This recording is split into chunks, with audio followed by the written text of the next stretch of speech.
guys, welcome back to my channel Creative Minds. Please subscribe it, like it and share it. So today we are going to see our class 7th nutrition in animals chapter 2. So guys, let's start it. So firstly, in this chapter we are focusing on animals. Animals depend on upon plants or other animals. So you can see directly or indirectly they are dependent on plants only, because animals, if they will eat other animal, so that animal would also be eating plants. So that's why directly or indirectly on plants. Now next, mode of taking food varies in different organisms. Like bees suck plants. Infants mother's milk. Snakes swallow animals. So snakes doesn't suck the plants, it swallow the animals. Okay. Aquatic, tiny food particles floating nearby. Like for example, you can say frog.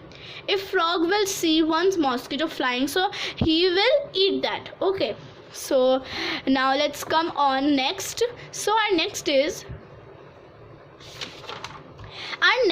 guys, digestion in humans. Okay, it consists of alimentary canal and secretory canal. So there are two canals, alimentary canal and secretory canal. So in alimentary canal we are having buccal cavity, as you can say mouth.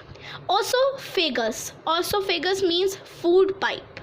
Stomach, small intestine, large intestine and anus. So now let's learn deep about it. Buccal cavity and mouth. You can say buccal cavity or mouth, but in larger standards, in senior standards, we say buccal cavity, not the mouth. See the first point, food is intaken by mouth. Everyone know that हम जब भी food खाते हैं तो वो mouth में ही जाता है सबसे पहले.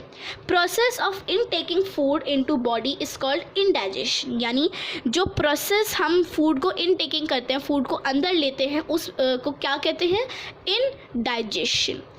Next is food is chew by teeth. सबको पता है जब हम फूड को च्यू करते हैं, चबाते हैं, तो वो हम टीथ से करते हैं. अब आ जाते हैं सलाइवरी ग्लैंड में. सलाइवरी ग्लैंड में है guys secrete saliva, mixes with food, moist it and break down the starch into sugar. कैसे? जैसे हमने खाई चपाती वो सलाइवा के साथ मिक्स हो गई, क्योंकि वो बिल्कुल सूखी सी रहती है ना. मतलब सब्जी हम इसलिए लेते हैं, वेजिटेबल हम इसलिए लेते हैं इसके साथ, क्योंकि उसमें थोड़ा सा वाटर होता है, वो थोड़ी इतनी ड्राई नहीं होती है. तो जो सलाइवा है वो चपाती के साथ जैसे मिक्स हो गया. मैंने लिखा है यहाँ पे मिक्सेस विद फूड. फिर उसे वो मॉइस्ट कर लेगा. उसके बाद break down the starch into sugar. Next is tongue, helping in mixing, helps in swallowing, also has taste birds.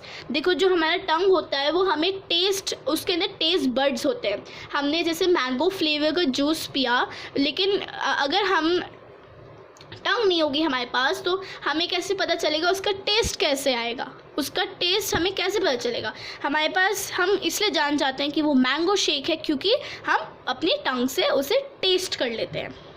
So our next is guys teeth, permanent teeth. देखो हमारे पास दो टाइप के टीथ होते हैं, परमानेंट और milk teeth. Different types of teeth. अब इन दो में से भी और डिफरेंट टाइप्स हैं. 4 टाइप्स से आप देख सकते हैं. जैसे पहला है मोलर्स, जो सबसे पीछे होते हैं. Grinding teeth only in adult में ही होते हैं सिर्फ, और ग्राइंडिंग टीथ इन्हें कह सकते हैं, ग्राइंडिंग में हेल्प करते हैं. उसके बाद है हमारा pre molars, grinding and chewing, मतलब ये ग्राइंडिंग भी करता है और च्यू भी करता है खाने को. कैनाइन्स, पियर्सिंग एंड टीयरिंग, वो ऐसे तोड़ता है. जैसे आपने चपाती खाई तो कैनाइन्स उसको ऐसे तोड़ेंगे. Incisors, cutting and biting. जैसे आपने चपाती को मुंह में लिया तो इंसिजर्स सबसे आगे होते हैं, वो आपकी चपाती को कट करेंगे, बाइट करेंगे.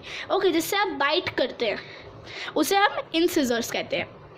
अब नेक्स्ट पे आ जाते हैं guys tooth decay, gradual damage of teeth. आपको ये सब पता ही होगा, ये होता है कैविटी भी बोल सकते हैं इसको, टूथ डिके को. ज़्यादातर बच्चों में होता है क्योंकि बच्चे चॉकलेट बहुत खाते हैं. तो प्रेजेंस ऑफ